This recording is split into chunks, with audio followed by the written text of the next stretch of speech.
Ya, mengapa di dalam Quran Al-Imran 45 dikatakan ingatlah ketika kami berkata kepada Maryam.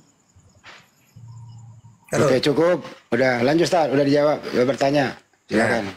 Ya, makanya di situ ya ingatlah di situ kalau istifham kan. Istifham itu disuruh menceritakan biar orang paham. Itu istifham maknanya. Jadi diceritakannya kepada Maryam, bukan kepada orang Israel. Kamu bertanya tapi kamu menyanggah, dasar anak pemakan babi lo. Terus, Ustaz. Jadi gini ya, kata-kata ingatlah itu huruf istifham. Istifham itu apa? Pengertiannya Nabi Muhammad disuruh menceritakan tentang Maryam dan ibunya. Supaya orang tahu siapa itu sosok Isa itu. Kenapa kok diceritakan? Karena dia itu oleh orang Israel ditolak, dihina, bahkan dikatakan anak zina. Maka huruf istifham itu Nabi Muhammad diberi wahyu, disuruh menceritakan sosok Isa biar orang tidak salah paham. Kenapa kok salah paham? Karena Isa ini dulunya sangat dibenci oleh Israel. Dengan kita baca Al-Quran, kita tahu tidak ada satupun nabi yang jelek. Semua para nabi itu dimuliakan oleh Allah. La nufarriqu baina ahadim minhum wa nahnu lahu muslimun. Kami tidak membeda-bedakan. Kami solawatin semuanya. Isa alaihi salam, Musa alaihi salam, ya, Daud alaihi salam. Semua nabi kami solawatin. Itu perintah Allah. Mana datanya? Al-Quran wassalamun alal mursalin. Bersolawatlah kamu kepada semua para nabi. Kenapa harus kita solawatin semuanya? Karena semua para nabi dalam Islam dimuliakan. Itu ya. Oke, lanjut. Nabi Isa alaihissalam itu waktu ada di zamannya dan di kaumnya itu, kenapa mereka ditolak ya, Ustaz? Bertanya begitu, bro. Izin Bang Andi, Ustadz. Tapi dari narasi-narasi yang tadi saya dengar, kok sepertinya mereka mau ngais-ngais ke Al-Quran untuk memperkuat Yesus ya? Ya memang begitu, karena kalau di Bible itu tidak ada yang bisa dipakai. Mereka menyalahkan Al-Quran, membetulkan imannya. Ini kan orang-orang sontoloyo semua. Ya dasar pemakan babi kan gitu, dipengaruhi oleh iblis orang yang tadi ini menyalahkan Al-Quran, tapi dia nggak ngerti memperkuat iman Kristen ya gitu dia. Itu intinya, Mbak. Iya, mulai dari yang sejati tadi dia bilang tolong penjelasannya menurut Al-Quran, jangan nggak balik-balik ke Bible loh. Ini kan menceritakan Yesus dia, kenapa harus ngais ke Al-Quran? Itu yang saya Oke, Ustaz dijawab dulu, Ustaz. Kenapa Nabi Isa alaihissalam ditolak di tempat kelahirannya? Ya, ini Ustaz, Bang Kris. Ya, ini ada Bang Kris nih. Silakan Bang Kris. Selamat malam. Ini ya, sebentar, Mang Uweb ini Muslim apa Kristen, Mang Uweb? Ya, kosong ke satu slot lagi ya. Kalau bisa 2 slot untuk hotel. Tidak ada banyak itu dia. Motor itu dari tadi pindahan. Cang, 2 slot untuk Kristen, Cang, 2 slot. Ya. Oke, lanjut. Ya, biar makanya turunkan aja. Ya Pak Kris, ini topiknya mengenai Yesus dan Nabi Isa. Pak Kris. Yesus itu mengajar berapa tahun sih? Apakah dia berhasil mengkristenkan orang atau seperti apa? Silakan Pak Kris. Tata di mute itu. Pak Kris dulu aja baru ke Ustaz Tata. Pak Kris, apakah Yesus itu mengajar berapa tahun? Apakah berhasil mengkristenkan orang? Silakan Pak Kris, baru ke Ustaz Tata. Iya, dia kan mengajar orang banyak dan banyak yang jadi Kristen. Buktinya di seluruh dunia itu banyak jadi Kristen. Itu aja. Jadi menurut Anda Yesus Kristen ya? Dia bukan Kristen, dia adalah tokoh yang dibicarakan di dalam kekristenan. Gitu. Berarti agamanya dia bukan disebut Kristen. Berarti agamanya Yesus beda dengan agamanya Pak Kris ya? Kan dia tokoh yang diutamakan di dalam Pak agama Kris, Kristen. ini Ya, saya cuma balik sebentar. Anda Kristen, Yesus bukan Kristen toh, artinya beda agama Anda dengan Yesus. Selesai toh. Nah, sekarang ke Ustadz Tata lagi, silakan Ustadz. Ya, jadi gini ya. Kalau kita teliti pakai data, tidak ada umatnya Yesus itu. Ketika Yesus di Israel mengatakan Matius 12:24 diutus untuk Israel. Dan dia di dalam Markus 6 ayat 4 mengaku nabi. Dan dia mengajarkan ya, mengaku dirinya itu bahwa Tuhan itu Allah satu-satunya. Tapi Israel menolak dia sebagai nabi. Ya udah selesai tugasnya Yesus. Gagal sudah. Kristen itu siapa Tata? Kristen ini ajaran pagan yang melantik Yesus sebagai Tuhan. Kalau kita nanya ke Yesus, Yesus kamu itu Tuhan apa bukan? Bukan. Saya ini utusan untuk Israel. Matius 15:24. Lalu Tuhan itu yang mana, Yesus? Yang mengutus saya. Siapa yang mengutus engkau? Allah Bapa. Yohanes 5:37. Bapa yang mengutus aku. Dia yang bersaksi tentang aku. Siapa Bapa itu Yesus? Ya Tuhan langit dan bumi. Matius 11:25. Aku bersyukur kepadamu Bapa Tuhan langit dan bumi. Jelas. Terus Kristen ini siapa Yesus? Kristen ini perusak ajaran saya. Wong saya ngaku utusan Tuhan yang benar Allah, kok saya yang dituhankan? Bukan umatmu, bukan. Justru mereka lah orang yang membenci saya. Sama dengan umat Islam. Misalnya ya, ada orang cinta ke Nabi Muhammad, tapi mentuhankan Nabi Muhammad. Bukan cinta, benci itu namanya.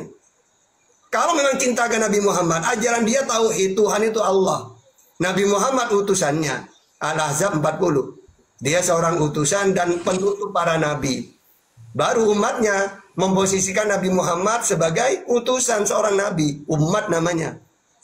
Kalau Kristen bukan umatnya Yesus, tapi perusak ajaran Yesus gitu. Oke, lanjut. Selamat Idul Fitri, Bang Ustadz Tata. Anda Bang Romba ini ke Pak Kris dulu, berdua dulu sama Ustadz Tata. Ya, silakan Pak Kris. Bang Tata, ini masih lebaran, Bang Tata. Jangan langsung framing ya. Aduh, ya Allah, ya Allah. Bang Roma, silakan diam dulu ya. Silakan diam dulu. Gantian. Pak Kris, silakan Pak Kris. Ya.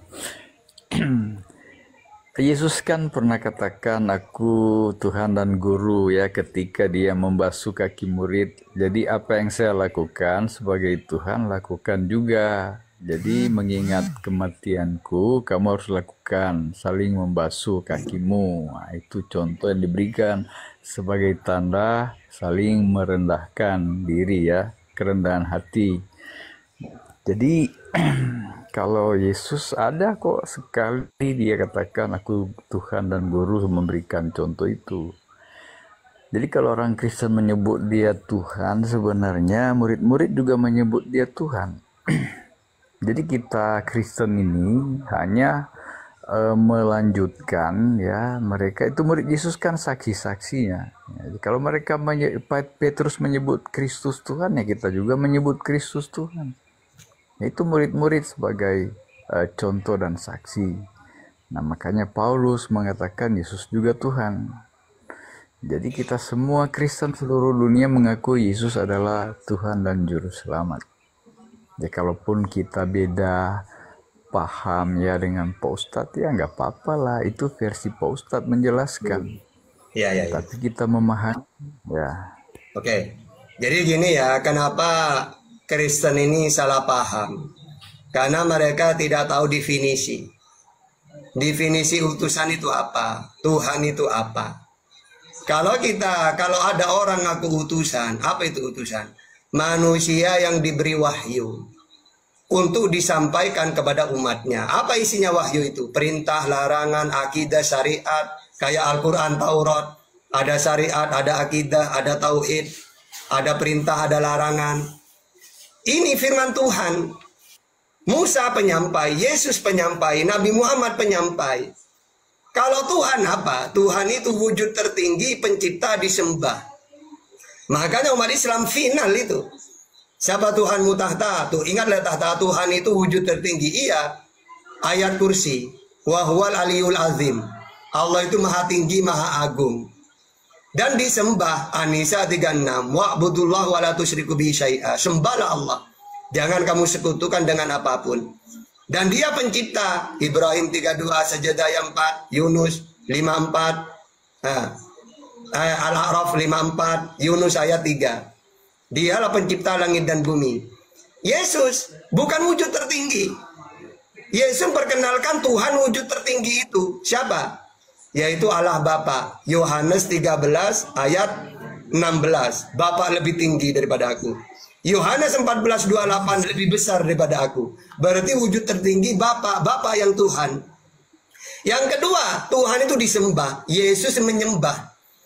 Ya, coba baca Yohanes 4:22. Israel, kamu menyembah apa yang tidak kamu kenal. Kalau saya menyembah apa yang kami kenal. Siapa Tuhanmu yang kamu kenal? Allah Bapa. Berarti yang Tuhan Allahnya, bukan Yesusnya. Ya. Kalau Kristen enggak, udah tahu Yesus memperkenalkan Tuhan wujud tertinggi itu Allah Bapa, dialah yang disembah. Enggak, saya gak mau. Pokoknya kamu saya lantik jadi Tuhan. Enggak, saya anak manusia, enggak mau cepet. Makanya mereka ini pembangkang ajaran Yesus Kristen ini. Kalau kita pakai data. Nggak usah framing, Bang Tata, ini masih lebaran. Mau pakai data gimana sih? Nggak usah framing. Dulu Roma, ini orang berdua ini ngomong. Silakan Pak Kris. Ini terlalu banyak framing dia. Dikurangi dikit lah, ini masih lebaran. Kalau begitu kok dibawa dulu deh. Ini room terhormat loh, 1 lawan 1. Kau ini lanjut Pak Kris. Ya, jadi kan Yesus itu ya keluar dari diri Allah. Dan ada 3 yang beri kesaksian di surga, yaitu Bapa, Firman, dan Roh Kudus. Dan yang disebut Firman adalah Yesus. Jadi utusan iya, nabi iya, raja iya, imam iya. Nah, jadi Yesus itu berbeda dengan nabi-nabi lain. Kalau nabi-nabi lain memang lahirnya di dunia. Kalau kita ikuti urutan tingkat atau hierarki kekuasaan yang maha tinggi, ada di dalam Allah itu ada Bapa di surga, kemudian Anak, kemudian Roh Kudus, malaikat, dan kemudian manusia. Kalau Yesus posisinya bukan dari manusianya ini, hanya dia keluar dari diri Allah, menjelma jadi manusia. Jadi bukan sama dengan nabi-nabi lain sebagai utusan. Beda. Ya, itu beda Yesus dengan nabi-nabi lain sebagai utusan. Karena Yesus itu memang disebut anak Allah. Nah, jadi kalau dia disebut anak Allah itu, dia dikaruniakan untuk sebagai penebus dosa, sebagai tumbal, pengganti persembahan-persembahan kurban. Nah, beda dengan nabi-nabi lain. Nah, kalau kita menyebut dia Tuhan, karena kita tahu dia ada di dalam kealahan itu.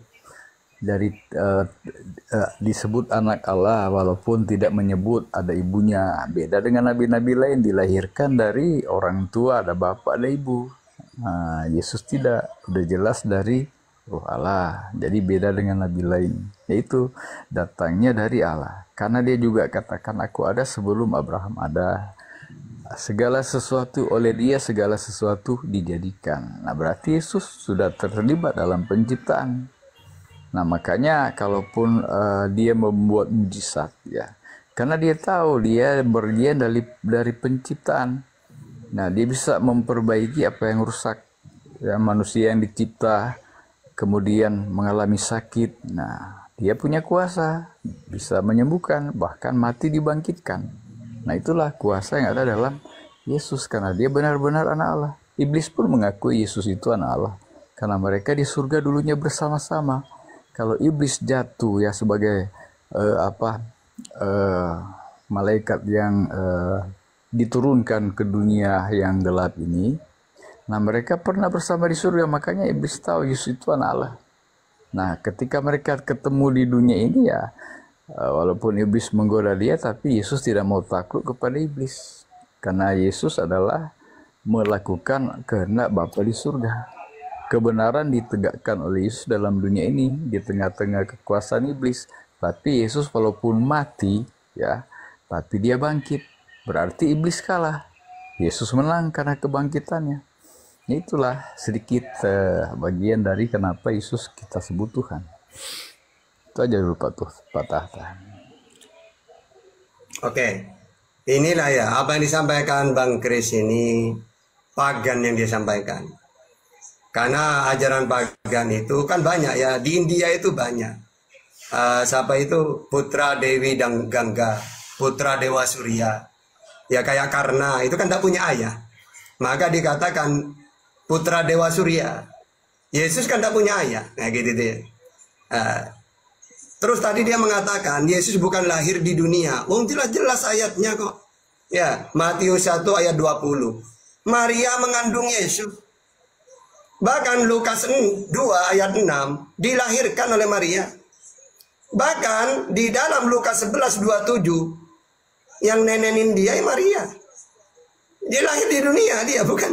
Jangan mengatakan Yesus beda dengan nabi-nabi yang lain karena dia tidak lahir di dunia. Lalu kata siapa? Jelas ayatnya kok. Yang mengandung Maria, yang melahirkan Maria, yang nyusuin dia Maria. Ya, jadi tidak bisa. Kalau memang bukan dari dunia, ya baca Yohanes 17:14. Mereka bukan dari dunia sama seperti aku bukan dari dunia. Berarti bukan hanya Yesus dong. Bahkan di dalam 1 Yohanes 4 ya, ayat 13 gitu tuh. Kamu berasal dari Allah anak-anakku. Ya kan gitu. Bukan hanya Yesus, itu cuma istilah. Terus katanya tadi ya, Yesus ini adalah dia memang datang untuk mengorbankan. Kata siapa? Yesus ini seorang nabi udah biasa. Nabi ini dibunuh udah biasa. Wahyu 16 ayat 6. Makanya di dalam Yohanes 8:37 apa kata Yesus? Kalian Israel ingin membunuhku karena kalian tidak mau mendengarkan firmanku. Apa firman yang Yesus terima dari Tuhannya? Ya ajaran tauhid. Dan dia ngaku nabi. Enggak, saya tidak mau percaya ke kamu. Akhirnya dibunuh gitu loh. Tidak ada penebusan dosa, gak ada. Buktinya Yesus melarikan diri. Bahkan kata Yesus ya, iblislah bapakmu karena kalian ingin membunuhku. Andai kan dia itu datang untuk menebus dosa dengan nyawanya, ya tidak mungkin mengatakan kayak gitu. Pasti dia mengatakan gini, Israel, kenapa kalian ingin membunuhku? Seharusnya Israel gini, Yesus lupa Tuhannya. Ayo Tuhan lupa nih. Bukankah dinubuatkan bahwa engkau akan turun, lalu dengan darahnya mau ditebus? Ayo lupa ya? Masa Tuhan lupa? Seharusnya gitu Israel. Tapi apa kata Israel? Oh enggak, saya tidak percaya ke kamu. Ya, oh kalau gitu, kalau kalian ingin membunuhku kata Yesus, iblislah bapakmu. Gitu. Ya, jadi dia ada, dia mati untuk nubus dosa untuk tidak ada. Ya, itu udah pakai data dari tadi Om Kris ini. Yang ketiga, Yesus Tuhan karena dia sanggup, dia bisa bangkit, bahkan dia itu bisa mukjizat. Nah lupa. Lagi-lagi orang Kristen tidak tahu definisi mukjizat. Kalau dalam Al-Quran Al-Ma'idah 110. Bi'izni. Mukjizat itu atas izinku kata Allah. Kalau dalam Bible Kisah Para Rasul 2:22. Mukjizat pemberian Tuhan. Makanya Yesus di dalam Yohanes 11:41 dia menghidupkan Lazarus supaya diakui sebagai utusan. Yohanes 11:41-44. Jadi kalian ini nggak tahu gara-gara bermujizat Tuhan katanya. Berarti pikiran Om Kris seperti orang pagan. Coba kenapa Hercules ini dikatakan dewa, putra dewa Zeus? Karena Hercules hebat. Yesus dituhankan karena hebat. Apa kehebatannya? Dia bisa mukjizat. Padahal mukjizat pemberian Tuhan dalam ajaran samawi. Jadi lagi-lagi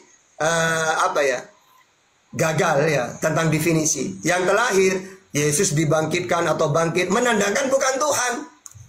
Masa ada Tuhan dibangkitkan? Yang kedua, masa ada Tuhan mati? Padahal 1 Timotius 6:16 yang namanya Tuhan tidak pernah takluk kepada maut. Kalau dalam Al-Quran, Allahu la ilaha illa huwal hayyul qayyum, la ta'khudhuhu sinatu wala naum. Jangankan mati, ngantuk tidak pernah. Kok ini ada Tuhan mati? Bahkan ketika bangkit dibangkitkan oleh Tuhan lain, tidak nyambung. Gitu ya. Oke, silakan. Iya. Namanya menjelma jadi manusia sempurna. Jadi dikatakan juga di Lukas itu telah lahir bagimu Tuhan Yesus Kristus telah lahir ya. Terus ayat 22. Dia lahir di dunia dikatakan ayat 22-nya Tuhan. Nah, jadi kalaupun malaikat bersaksi bahwa yang lahir itu Tuhan, ya kita tidak bisa membantah. Karena malaikat juga diutus untuk memberitahukan kepada Maria dan keluarga dan sahabat-sahabat Maria. Nah, jadi telah lahir Yesus Tuhan itu memang malaikat yang menyatakan. Nah, itu baru lahir. Jadi kalau memang proses menjelma jadi manusia, kalaupun dia merasa sakit, merasa lapar, haus, disusui oleh ibunya dan lain-lain, ini memang namanya menjelma jadi manusia. Nah, jadi itu bukan siluman karena melalui kelahiran. Kalau dia menjelma langsung dewasa ya, langsung berbicara, langsung mengajar, nah itu namanya kayak siluman langsung gede. Tapi dia melalui proses kelahiran, itu memang proses penjelmaan jadi manusia. Dia lahir dari ruh, dikandung dari Roh Kudus, Roh Suci. Jadi bukan dari Yusuf ya. Jadi itu beda dengan nabi-nabi lain. Nah, makanya kita mengakui memang kalau lahir dari Roh Allah berarti memang berasal dari Allah. Jadi kalau berbeda dikatakan anak-anak Allah, kita pun oleh jasa Yesus bisa disebut anak-anak Allah. Karena kita menjadi sah, kita menjadi pengikut Kristus itu disebut anak-anak Allah karena jasa Yesus. Kita beriman kepada Yesus yang lahir, mati, dan bangkit. Nah, jadi kalau Yesus katakan aku pergi kepada Bapa untuk dia menyediakan tempat bagimu, ya, itu untuk orang-orang yang percaya kepadanya, bukan orang yang tidak percaya kepadanya yang akan disediakan tempat. Itulah gunanya Yesus datang ke dunia, kemudian lahir, mati, dan bangkit, ya. Nah, itu bukan kalah, dia menang karena dia mengalahkan maut. Ya, walaupun Bapa menyuruh malaikat untuk datang kepada Yesus, kemudian Yesus bangkit, ya itu memang proses yang Bapa kehendaki. Jadi kalau kita menyebut Yesus Tuhan, ya udah tahu dia anak Tuhan kok, Bapaknya Tuhan. Nah, jadi seperti dijelaskan oleh Paulus, nama Allah mengaruniakan nama di atas segala nama kepada Yesus, karena dia berhasil menyelesaikan misinya. Dia juga datang ke dunia adalah karunia Bapa, Yohanes 3:16, karena begitu besar kasih Allah akan dunia ini, sehingga ia mengaruniakan anak yang tunggal Tuhan kita, barang siapa yang percaya kepadanya tidak binasa, melainkan beroleh hidup yang kekal. Nah, itu jelas di situ juga disebutkan Tuhan. Nah, jadi kita, apa yang kita mau sangkal di dalam nubuat dan apa yang dilakukan oleh Yesus, memang dia Tuhan kok. Itu. Jadi bukan masalah pagan ya. Kalau dewa-dewa yang lain itu ya seperti disinggung tadi, ada beberapa dewa beda dengan Yesus. Ya, mereka dewa-dewa sembahan-sembahan ilah lain. Bukan kita mendewakan, mentuhankan Yesus, kemudian Yesus kita anggap sebagai dewa dan kita melanggar hukum pertama, hukum Musa. Tidak, bukan itu. Karena memang Yesus ada keyakinan kami, kalau kita menyebut Allah ada Yesus di dalamnya. Jadi kalau saya katakan Yahweh Maha Besar, memang kita yakin Yesus ada di dalamnya juga, walaupun dia bukan Bapa, walaupun posisinya tetap sebagai anak, tapi dia adalah anak Allah. Itu dia Tuhan. Nah, jadi kita Kristen itu tetap meyakini Yesus itu Tuhan, dan semua lidah akan mengaku bahwa Yesus Tuhan. Tapi sekarang belum saatnya. Ada waktu-waktu tertentu di mana manusia dunia akan mengakui bahwa Yesus Tuhan. Banyak orang-orang di negara lain kok bertobat menerima Yesus sebagai Tuhan dan Juru Selamat. Di negara Arab juga ada banyak itu. Dan di negara di Timur Tengah banyak yang bertobat jadi pengikut Kristus. Itu. Nah, mereka juga mengakui Yesus Tuhan. Nah, ada waktunya nanti di seluruh dunia akan mengakui bahwa Yesus Tuhan. Oke, udah. Oke. Jadi gini ya, ajaran pagan itu memang kalau lahirnya aneh didewakan. Tadi sudah aku kasih contoh. Di India itu banyak pahlawan-pahlawan itu. Coba nontonlah film Pandawa itu. Banyak itu, Bhisma. Terus apa lagi itu yang dibunuh oleh Krishna itu, saudaranya sendiri itu. Itu kan diyakini putra Dewa Surya itu. Ya berarti lahirnya dulu memang atas dewa gitu. Nah, Yesus seperti itu diyakini karena lahirnya aneh, tanpa punya ayah. Nah, Islam meluruskan ajaran kayak gitu. Di mana dijelaskan? Wahai ya manusia, jangan kamu heran ketika aku menciptakan manusia tanpa ayah. Kenapa kalian tidak melihat yang lebih aneh lagi? Aku ciptakan Adam tanpa ayah dan ibu. Aku ciptakan Hawa tanpa ibu. Isa tanpa ayah. Dan secara umum kita semua pakai ayah dan ibu. Dijelaskan oleh Allah, walina ja'alahu ayatin nas. Sebagai tanda aku ini kuasa, kata Allah. Karena kalau Allah tidak menciptakan Isa, kurang satu nanti. Maka umat Islam kalau ditanya kurang satu, bahaya. Misal saya ditanya, Tahta, apakah bisa Tuhanmu menciptakan manusia tanpa ayah dan ibu? Ada. Adam bisa. Kalau tanpa ibu bisa, Tahta? Bisa. Hawa itu. Kalau tanpa ayah, bisa. Isa. Kalau dari ayah dan ibu bisa. Siapa? Ini Tahta.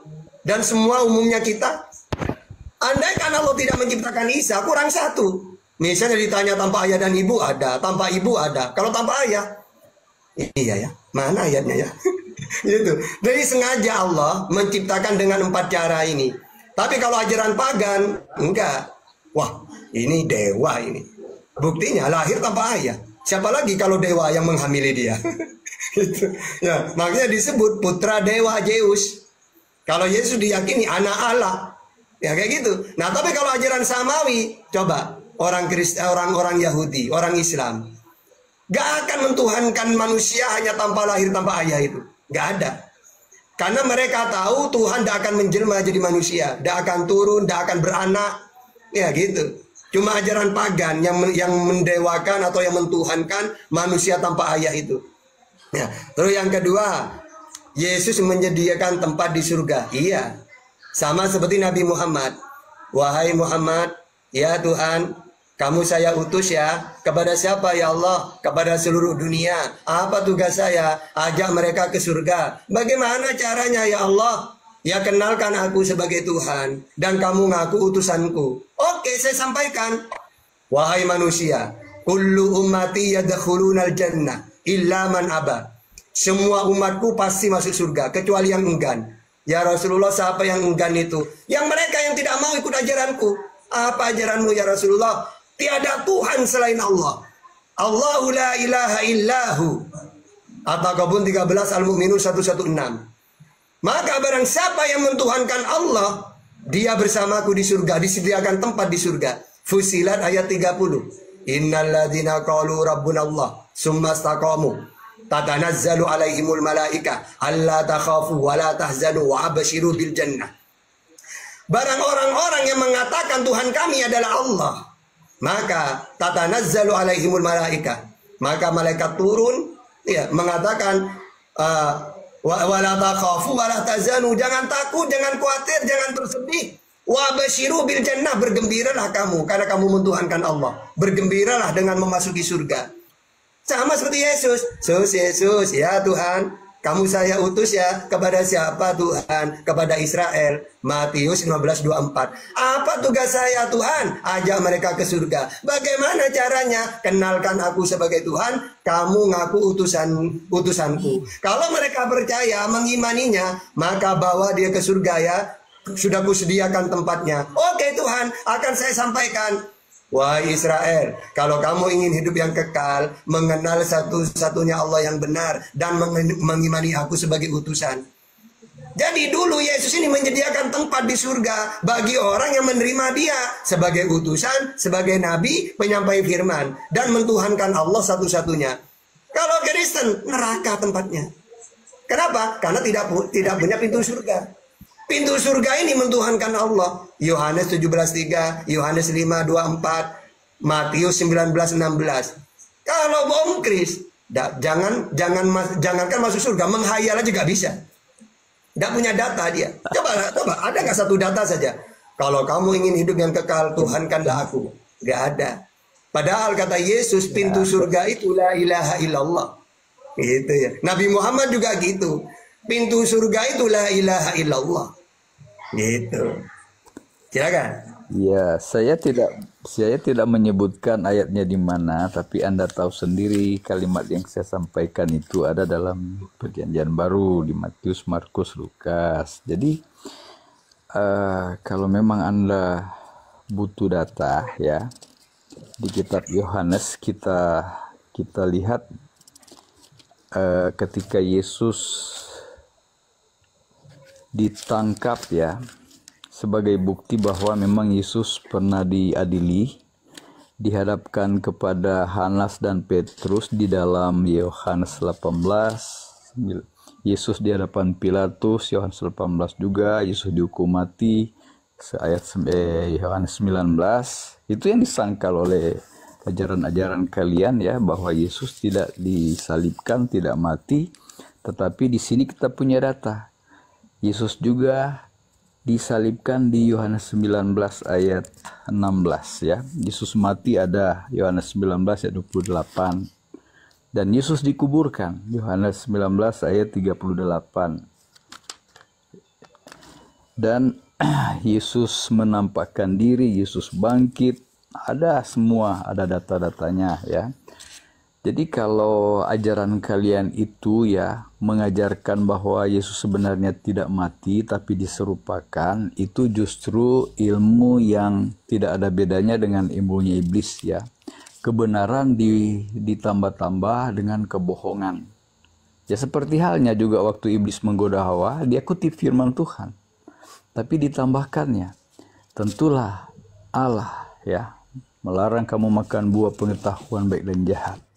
Kamu akan mati kalau memakannya. Tapi iblis katakan tidak mati. Jadi demikian juga riwayat Yesus di dalam Matius, Markus, Lukas ini adalah kebenaran. Tetapi justru kok di ajaran kalian, Yesus diserupakan, Yesus tidak mati dan bangkit. Yesus dimuliakan, dia selamat, dia tidak melalui proses kematian. Itu kan ajaran yang berbeda dengan kebenaran yang kami miliki. Makanya saya menganggap itu adalah ilmunya iblis. Kenapa? Iblis mengutip kebenaran dan mencampuri kebohongan. Itu. Nah, jadi jangan sembarang kita menafsirkan Alkitab ya, menyamakan, menghubung-hubungkan dengan ayat-ayat di dalam Al-Qur'an, padahal jauh berbeda dengan isi Alkitab di kitab Injil. Aduh, parah juga ini kalau kita katakan Yesus itu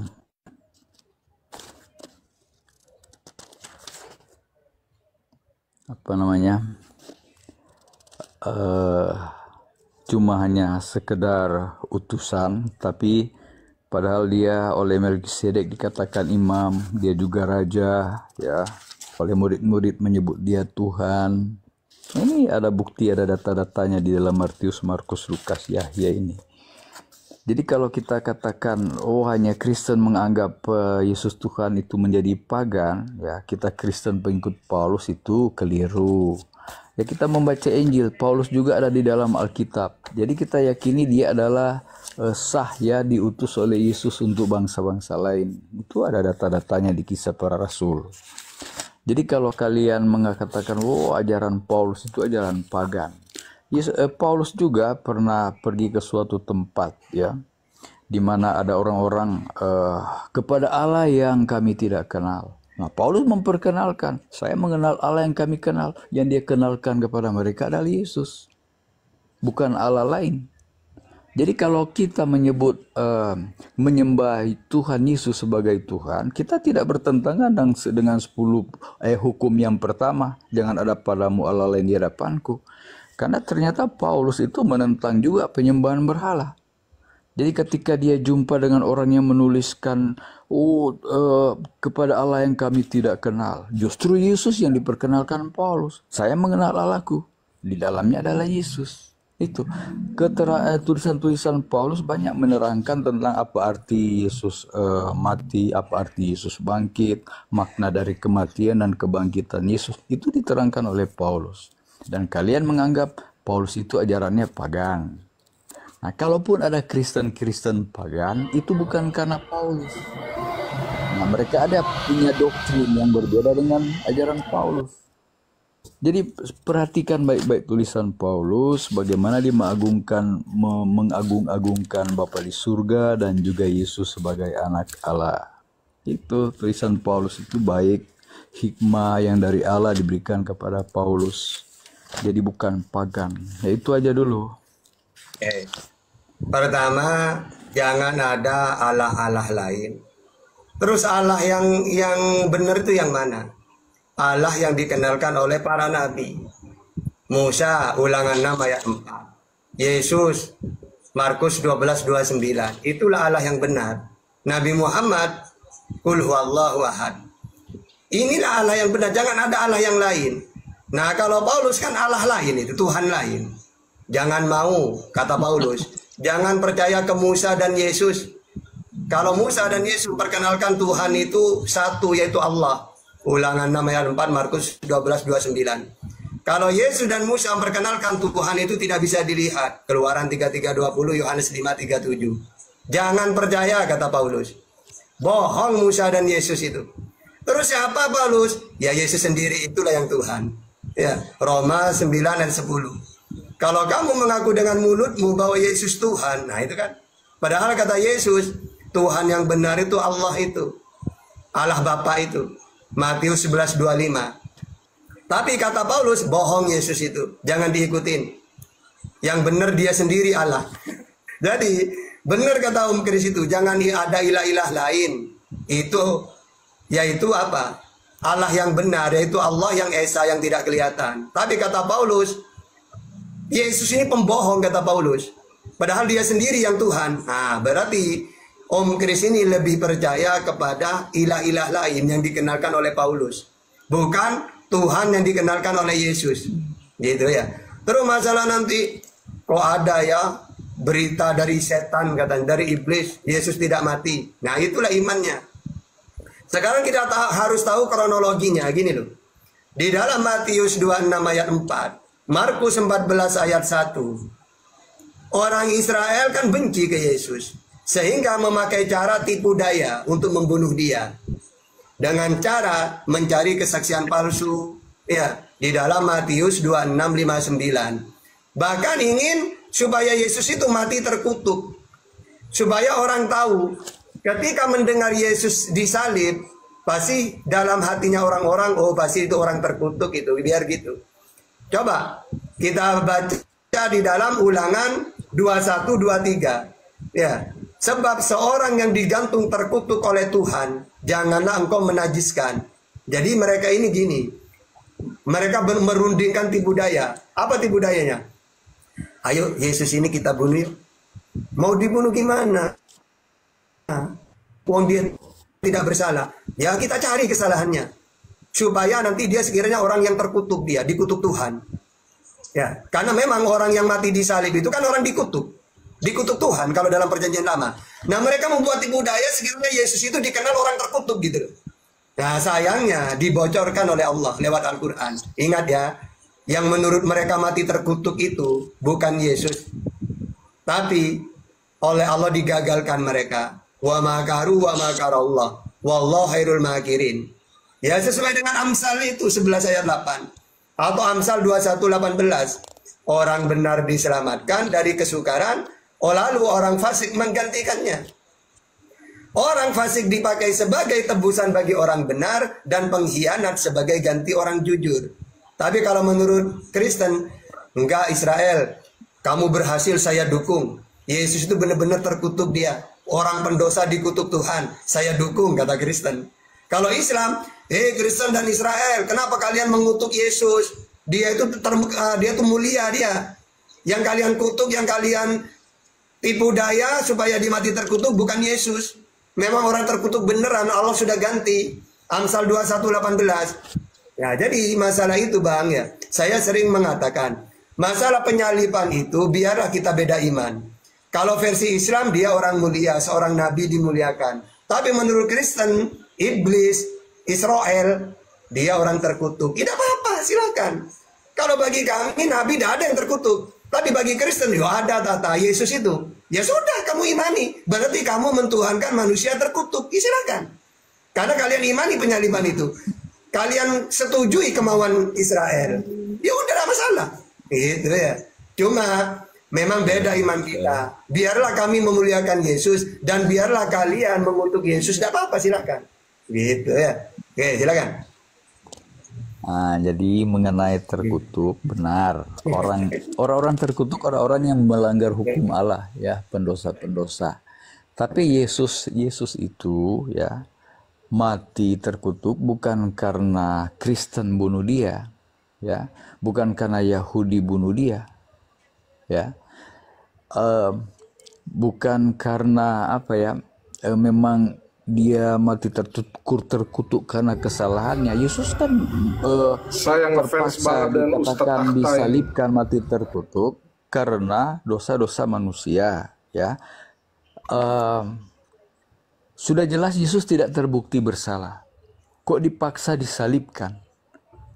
Orang-orang yang tidak suka dengan ajaran Yesus, ya termasuk ahli-ahli Taurat, orang-orang Farisi, orang banyak yang berteriak salibkan dia, salibkan dia. Nah itu orang-orang Yahudi semua, orang-orang Israel semua. Nah jadi mereka menghendaki Yesus mati tanpa bukti, tanpa kesalahan, ya. Diadili, Pilatus pun tidak menemui kesalahan, tapi kok harus dihukum. Nah, sehingga Yesus dikatakan mati terkutuk. Tapi kan sebenarnya nggak ada salahnya. Beda dengan orang-orang yang berbuat jahat, ya, kemudian disalibkan. Nah, mereka pantas dikatakan terkutuk karena mencuri atau membunuh dan lain-lain kejahatan yang dilakukan. Kan beda dengan penjahat lain. Nah, Yesus dikatakan terkutuk bukan karena dia jahat. Karena tidak terbukti juga bersalah, dipaksa disalibkan. Nah, sehingga dikatakan oleh Paulus, terkutuklah Yesus. Tapi Paulus menjelaskan peristiwa yang terjadi dengan Yesus. Tidak bersalah kok dihukum mati. Nah, maka Paulus mengatakan terkutuklah. Bukan Paulus mengutuk Yesus. Bukan Kristen mengutuk Yesus. Dari peristiwa yang terjadi itu, maka terkutuklah Yesus oleh aturan-aturan Taurat, dia mati terkutuk padahal tidak bersalah. Nah itu bedanya dengan memang nyata dia melanggar hukum dan dihukum. Nah itu berarti memang mati terkutuk karena dosanya. Ini kok nggak bersalah dihukum mati, harus mati terkutuk. Itu beda dengan penjahat lain. Nah, jadi untuk memahami Yesus kok mati terkutuk diimani, ya mana ada kesalahannya sehingga dia mati terkutuk. Nah itu kalaupun itu terjadi, ya Bapa di surga tahu itu terjadi. Karena kalaupun memang dia diserahkan menjadi korban, Bapaknya juga tahu itu terjadi. Yesus juga tahu tentang dirinya, ya. Bapa tahu tentang diri Yesus. Apa akan terjadi dengan diri Yesus selama dia ada di dunia. Nah itu memang misinya dari lahir, mati, dan bangkit. Memang sudah misi, sudah tugas Yesus sebagai utusan, sebagai nabi. Walaupun dia mengalami kematian, tapi dia bangkit, dia menang. Nah jadi proses itu bukan berarti Bapa di surga tidak sanggup menggagalkan kematian Yesus. Bisa menyuruh saja malaikat untuk mengagalkan, bisa gagal.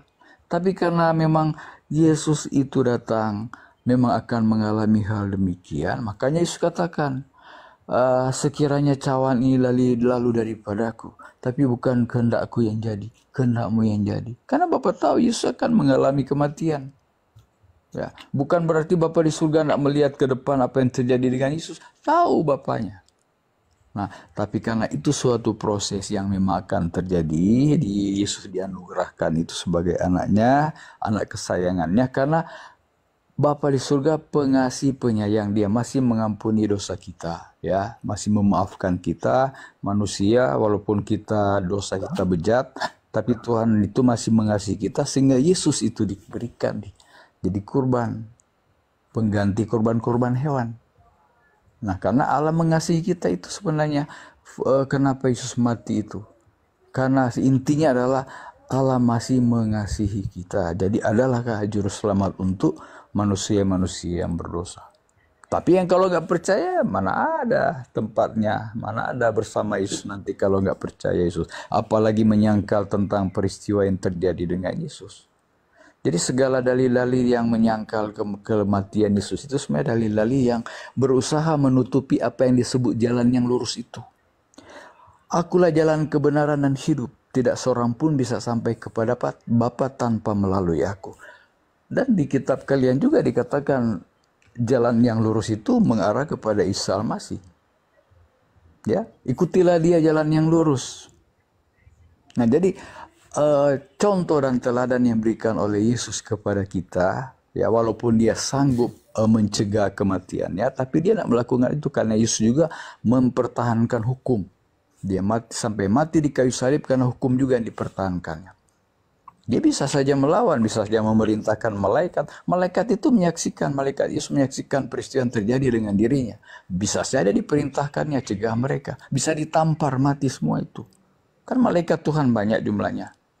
Nah tapi karena itu memang harus terjadi terhadap diri Yesus, walaupun kalian mengatakan kita mengimani orang yang mati terkutuk, itu sebenarnya hanya gagal paham saja. Karena seharusnya Yesus tidak mati terkutuk karena tidak terbukti bersalah. Tapi karena kesalahan dan dosa-dosa manusia, karena kasih Allah kepada kita, sehingga proses itu terpaksa terjadi terhadap diri Yesus sebagai anak Allah. Nah, itulah gunanya Yesus itu. Kenapa dia harus menjadi korban dan untuk kepentingan kita. Barang siapa yang percaya, kalau tidak ya udah. Nggak tahu tempatnya di mana nanti kalau tidak percaya itu peristiwa yang menimpa Yesus itu. Ya itu aja. Ustaz. Ya, jadi kadang-kadang Om Kris ini sadar bahwasanya Yesus tidak bersalah, ya dia orang benar, tapi pinginnya orang Israel itu sekiranya dia disangka orang jahat. Satu-satunya supaya berhasil mereka harus mati disalib. Jadi andaikan Yesus benar-benar disalib, berhasil mereka ingin membunuh Yesus dengan tipuan mereka. Kenapa dalam Al-Quran wa makaru wa makarallah? Kenapa Allah selamatkan dia? Karena kalau tidak diselamatkan, Israel berhasil. Sesuai tadi Ulangan 21 itu. Ayo kita bunuh dia dengan cara disalib. Supaya orang-orang tahu bahwa Yesus ini jangankan nabi, jangan. Justru orang jahat dia. Terus bagaimana kata mereka? Supaya dia dikenal orang yang terkutuk. Satu-satunya cara, ya apa sekiranya dia mati disalib. Karena kalau dia tidak mati disalib, maka orang-orang akan menganggap dia seperti nabi yang lain. Zakaria dimutilasi. Tetap kan harum dia Zakaria itu. Tetap pengikutnya mengatakan apa? Dia orang baik. Karena dibunuh biasa. Nah kalau Yesus gini, untuk Yesus ini, bagaimana sekiranya dia mati, dikenal orang yang dikutuk Tuhan. Kan tadi sudah saya baca ayatnya. Ya, orang yang mati disalib jangan dibiarkan ya semalaman mayatnya. Karena orang yang mati terkutuk tidak boleh dilama-lamakan. Nah, akhirnya andai kan Yesus beneran, maka orang Israel atau kita orang Indonesia ketika tahu Taurat, pasti dalam pikiran kita gini, oh berarti Yesus itu orang terkutuk ya. Tahu dari mana tahta? Iya, di dalam Taurat itu kalau orang itu mati disalib, orang jahat, terkutuk. Oh iya berarti. Nah supaya dikenal gitu. Nah Tuhan mencegah itu. Oh saya tidak mau. Ya, saya tidak mau nabiku dilecehkan kayak gitu. Akhirnya digagalkan. Nah kalau Kristen gini. Ya Israel, tenang Israel. Saya yang akan menyebarkan ke dunia. Bahwa tugasmu itu berhasil. Ingin mengenang Yesus itu orang terkutuk. Jadi Kristen ini ibaratkan media. Israel pelakunya, ya supaya Yesus itu orang jahat. Nah Kristen ibaratkan media, TV, HP, mereka posting-posting. Ini loh orang terkutuk, dikutuk Tuhan ini loh, ini loh. Nah makanya di gereja-gereja gini. Nah nggak pakai pakaian, itulah inginnya Israel itu, gitu loh, didukung. Jadi apa ya?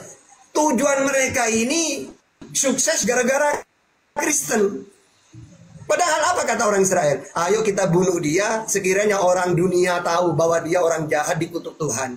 Kristen membela. Kan lucu kan? Mengaku pengikut tapi membantu orang Israel untuk melecehkan Yesus. Makanya dalam Al-Quran, wa makaru wa makarallah wallahu khairul makirin. Tipuan mereka Allah gagalkan. Memang mereka mengatakan wa qaulin inna qatalnal masiha, ya Isa putra Maryam. Wa ma qataluhu wa ma syarabuhu walakin subbiha lahum. Orang-orang Israel dengan bangga mengatakan kami berhasil. Ya, mengutuk apa? Siasat kami berhasil. Kami mengingini Yesus itu orang terkutuk dikenal masyarakat. Lalu apa kata Allah? Ya, kena prank. Wa ma qataluhu wa ma syarabuhu walakin subbiha lahum. Padahal yang kalian bunuh, yang kalian salib itu bukan Isa. Berarti Isa tetap orang mulia. Kata Kristen, enggak tata. Salah orang Islam itu. Yang benar itu Israel. Yesus itu memang dikutuk Tuhan. Aduh, lucu ini ya. Nggak tahu apa tujuan Israel membunuh Yesus dengan disalib itu. Nggak ngerti mereka. Sehingga mereka percaya kalau Islam nggak mau dibodohin. Jangan percaya ke orang Israel. Yesus tetap orang mulia. La nufarriqu baina ahadim minhum. Kami umat Islam tidak membeda-bedakan para nabi. Kalau menurut mereka Yesus orang terkutuk, bagi kami dia diselamatkan, gitu ya. Terus yang tadi, Yesus adalah jalan yang lurus. Dalam Al-Quran ada, benar. Apa dalam Al-Quran dijelaskan? Jalan yang lurus itu. Al-Zukhruf ayat 64. Innallaha huwa rabbi wa rabbukum fa'buduh. Hada siratum mustaqim. Allah itu Tuhanku dan Tuhanmu. Itulah jalan yang lurus. Kalau Kristen, jalan bengkok. Karena apa? Kata Yesus jalan yang lurus, Allah itu Tuhanku dan Tuhanmu. Tapi Kristen bengkok. Enggak. Isa, Yesus yang Tuhan. Padahal dalam Bible pun jalan yang lurus itu apa? Hukum yang terutama. Dengarlah Israel, Tuhan Allah kita, Tuhan itu Esa. Itulah jalan lurus. Kalau Kristen bengkok. Enggak, kamu yang Tuhan. Jadi apa ya? Kristen itu, aduh parah banget ya. Kalau kita pakai data Bible ya, parah banget mereka itu. Begitu semangatnya mereka benci ke Yesus itu. Benci banget. Sama dengan orang yang, oh Muhammad itu Tuhan. Salah Muhammad itu. Masa Tuhan itu Allah? Yang benar itu dia sendiri yang Tuhan. Berarti orang yang mengatakan kayak gitu benci ke Nabi Muhammad. Kalau dia cinta seharusnya Tuhan itu Allah. Nabi Muhammad utusan. Tapi karena mereka ada orang yang mentuhankan Yesus, berarti mereka tuh benci ke Yesus. Gitu. Karena tidak memposisikan Yesus sesuai pengakuan dia. Apa pengakuan dia? Aku ini utusan untuk Israel. Matius 15:24. Aku ini seorang nabi. Markus 6 ayat 4. Tugas saya penyampai firman. Yohanes 3:34. Tuhan yang benar Allah Bapa. Matius 11:25. Didustakan semuanya oleh Kristen. Tidak mau mereka percaya. Gitu. Bisa kita tanggapi Pak Ustadz. Lama nggak ketemu ini Pak Ustadz. Laingan purba. Penjelasan Pak Ustadz memang akan keberadaan Yesus sebagai utusan, sebagai nabi, ya gak salah lagi, pas banget gitu ya. Tapi ada hal-hal yang membuat tadi pernyataan Bang Christian ini, memang Yesus itu disalib, itu memang supaya terkutuk yang Pak Ustadz bilang itu benar, menyari kesalahan. Tapi ada beberapa pernyataan Yesus sehingga bukan Kristen yang menuhankan dia, tapi melihat ada kebenaran dia adalah Tuhan dari pernyataan dia sendiri. Pertama, bagi orang Israel itu yang berhak atas hari Sabat, Tuhan atau penguasa atas hari Sabat adalah pencipta langit dan bumi itu. Tapi Yesus berkata, aku Tuhan atas hari Sabat. Ada juga yang mengatakan, ada juga Yesus mengakui dirinya sebagai Mesias itu sendiri. Dalam Yohanes 4 itu kepada perempuan Samaria itu, ya akulah dia Mesias. Nah, karena orang Israel dan orang Yahudi itu pada waktu itu sama-sama menantikan Mesias itu, sehingga orang Samaria itu yang keturunan Israel yang menyimpang dari ajaran Yahudi itu juga menantikan Mesias itu, akulah dia. Nah, tersebarlah ceritakan hal itu. Yang kedua, masalah mengampuni dosa. Yang ketiga adalah masalah mengampuni dosa. Bagi orang Yahudi hanya Allah lah ya, pencipta langit dan bumi. Maaf kalau saya gunakan kata Allah, sebenarnya mungkin jadi, pernah saya didebat juga di grup ini akan hal ini. Pencipta langit dan bumi itulah menjadi